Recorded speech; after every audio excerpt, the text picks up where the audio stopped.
Un projet concret est la meilleure façon de s'engager dans la coopération au développement.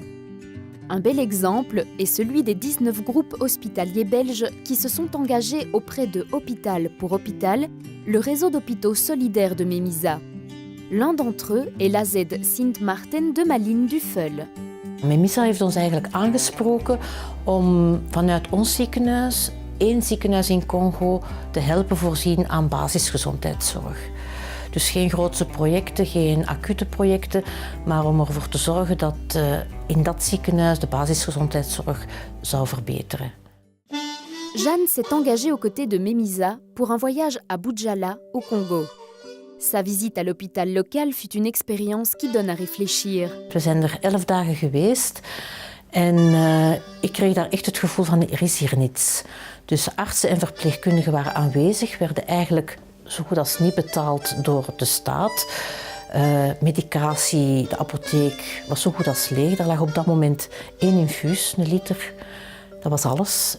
Daar moesten die mensen hun ziekenhuis mee runnen. Dus ik was heel erg gechoqueerd door het grote tekort aan alles wat je nodig hebt eigenlijk om een beetje aan gezondheidszorg te doen. Le personnel et la direction de l'AZ Sint Maarten s'est engagé pour améliorer les choses. Aujourd'hui, ils lèvent chaque année au moins 12 500 € pour contribuer au projet de Memisa à Bujala. Diverses actions sont menées pour soutenir l'hôpital congolais.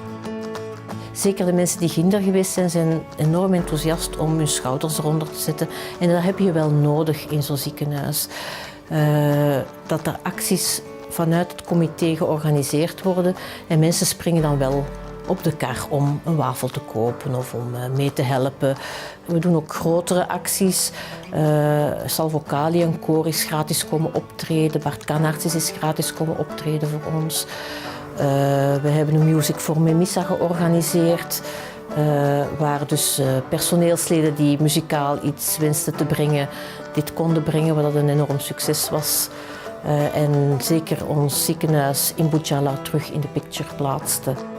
Grâce à l'appui de Memisa et de l'AZ Sint Maarten, de grands progrès ont été réalisés à Bujala. Bien que le changement soit lent dans cette région éloignée, Jeanne observe des différences par rapport à il y a 10 ans.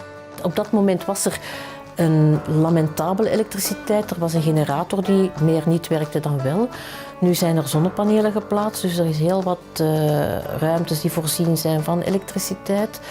Er was geen waterleiding. Mensen moesten zelf hun water meebrengen voor hun OK. Dat is nu veranderd. Er is al een watertoren die gesaneerd is en die zorgt toch voor water in grote delen van het ziekenhuis. En naar materiaal en logistiek voor een werking van het ziekenhuis is er eigenlijk heel wat verbeterd.